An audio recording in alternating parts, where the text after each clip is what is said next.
हमारा आज का टॉपिक है कंपोनेंट्स ऑफ टीपीएन। टीपीएन के कौन कौन से कंपोनेंट्स हैं। सबसे पहला component water, protein source, energy source, electrolytes, trace elements, vitamin और मिनरल।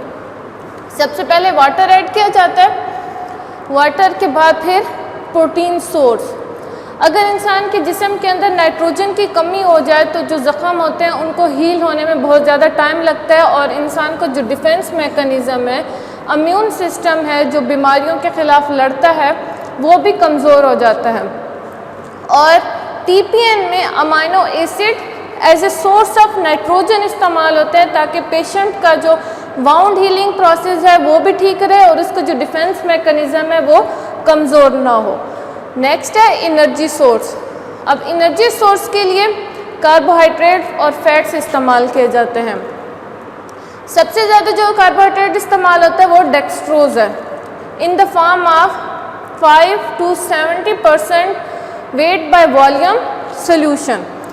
और अगर डेक्सट्रोज पेशेंट को बहुत ज़्यादा मिकदार में चाहिए हो तो इसके साथ साथ फिर हम इंसुलिन भी एडमिनिस्टर करते हैं। इंसुलिन का क्या काम होता है कि वो जो कार्बोहाइड्रेट्स हैं उसके अपटेक को बढ़ाते हैं, कार्बोहाइड्रेट्स को सेल के अंदर लेकर जाते हैं। Fat is administered in the form of oil in water emulsion. Fat को हम ऑयल इन वाटर इमल्शन के शक्ल में टीपीएन बैग के अंदर इंट्रोड्यूस करते हैं। एनर्जी सोर्स में दो चीज़ें इस्तेमाल होती हैं, कार्बोहाइड्रेट्स और फैट्स। कार्बोहाइड्रेट में डेक्सट्रोज इस्तेमाल होता है और अगर डेक्सट्रोज लार्ज क्वांटिटीज़ में दरकार हो पेशेंट को तो फिर हम उसके साथ इंसुलिन को एडमिनिस्टर करते हैं ताकि जो डेक्सट्रोज है उसकी अपटेक सेल के अंदर बढ़ जाए। नेक्स्ट है इलेक्ट्रोलाइट्स। अब इलेक्ट्रोलाइट्स में sodium, potassium, magnesium, chloride, calcium और फास्फेट इस्तेमाल किए जाते हैं। Trace elements. ट्रेस एलिमेंट्स ऐसे एलिमेंट्स होते हैं जो इंसान की बॉडी को बहुत ही थोड़ी मिकदार में चाहिए होते हैं और ये act as a metabolic cofactor, metabolic cofactor के तौर पर ये इस्तेमाल होते हैं। Essential for proper functioning of several enzyme. और बहुत सारे एंजाइम जो हमारे जिस्म के अंदर एंजाइमेटिक रिएक्शंस हो रहे होते हैं उन एंजाइम के काम करने के लिए ट्रेस एलिमेंट्स का होना ज़रूरी है। ट्रेस एलिमेंट्स में जिंक, कॉपर और मैग्नीज है। नेक्स्ट है विटामिन और मिनरल्स। अब फैट सॉल्युबल, वाटर सॉल्युबल जो विटामिन हैं are essential, they act as coenzyme. ये कोएंजाइम के तौर पर एक्ट करते हैं इन कार्बोहाइड्रेट मेटाबॉलिज्म और डीएनए सिंथेसिस। इंसान के जिस्म के अंदर जो कार्बोहाइड्रेट मेटाबॉलिज्म हो रहा होता है और डीएनए सिंथेसिस के लिए फैट सॉल्युबल और वाटर सॉल्युबल विटामिन्स बहुत ज़्यादा ज़रूरी हैं। अब वाटर, एनर्जी और अमाइनो एसिड्स की क्वांटिटीज़ हैं कि अडल्ट्स को कितनी चाहिए होती हैं और चिल्ड्रंस को कितनी चाहिए होती हैं। वाटर जो है अडल्ट्स के लिए 30 से 40 ml पर kg पर डे और चिल्ड्रन में 30 से 40 ml पर kg पर डे। उनके वेट के लिहाज से, अडल्ट के वेट के लिहाज से एक दिन के अंदर उसको 30 से 40 ml चाहिए होता है। इस तरह एनर्जी जो है 30 से 60 किलो कैलोरी पर kg पर डे के लिहाज से चाहिए। बच्चों के लिए 20 किलो कैलोरी पर kg पर डे के हिसाब से उनको चाहिए होती है। नेक्स्ट है अमाइनो एसिड्स।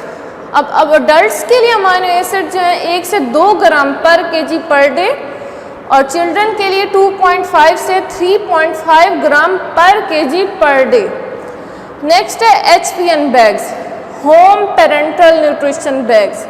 ऐसे पेशेंट जो बहुत ज़्यादा क्रोनिक इल हैं, क्रोनिक बीमारी का शिकार हैं, तो उनको ज़्यादा देर हॉस्पिटल के अंदर नहीं रखा जाता, तो उनके लिए फिर होम पेरेंटल न्यूट्रिशन बैग्स तैयार किए जाते हैं जो घर में उनको लगाए जाते हैं। अब ये बैग जो है स्टीराइल होने चाहिए, जरासीमों से पाक होने चाहिए।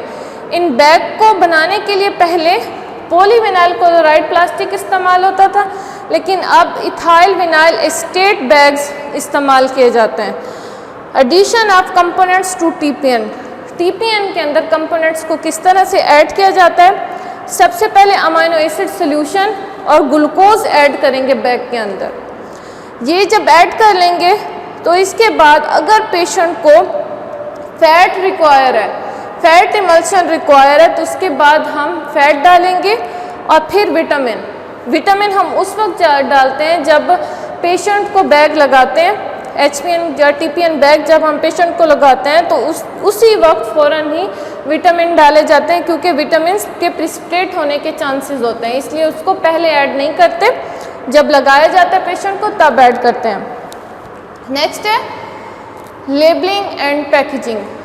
अब लेबलिंग में पेशेंट का नाम, कंपोनेंट्स ऑफ बैग कि उस बैग के अंदर कौन कौन से कंपोनेंट्स मौजूद हैं, उसका टोटल वॉल्यूम 10 ml है, 20 है, 50, 100 ml है, एनर्जी कंटेंट्स उस बैग के अंदर कितने एनर्जी कंटेंट्स मौजूद हैं, nitrogen, infusion rate, expiry date, storage conditions, ये सारी लेबलिंग के ऊपर मेंशन की जाती हैं।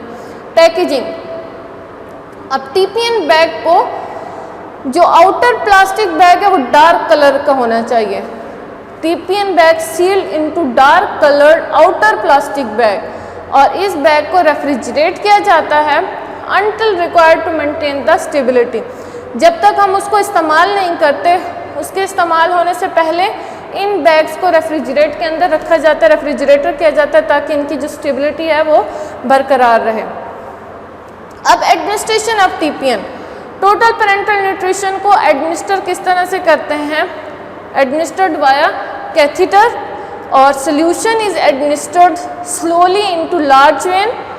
जो इंसान के जो लार्ज वेन है, superior vena cava, superior vena cava के अंदर इसको एडमिनिस्टर किया जाता है, और सुपीरियर वेना केवा को सब क्लेमेंट वेन की मदद से ढूंढ के फिर इसके अंदर जो TPN बैग है वो लगा दिया जाता है।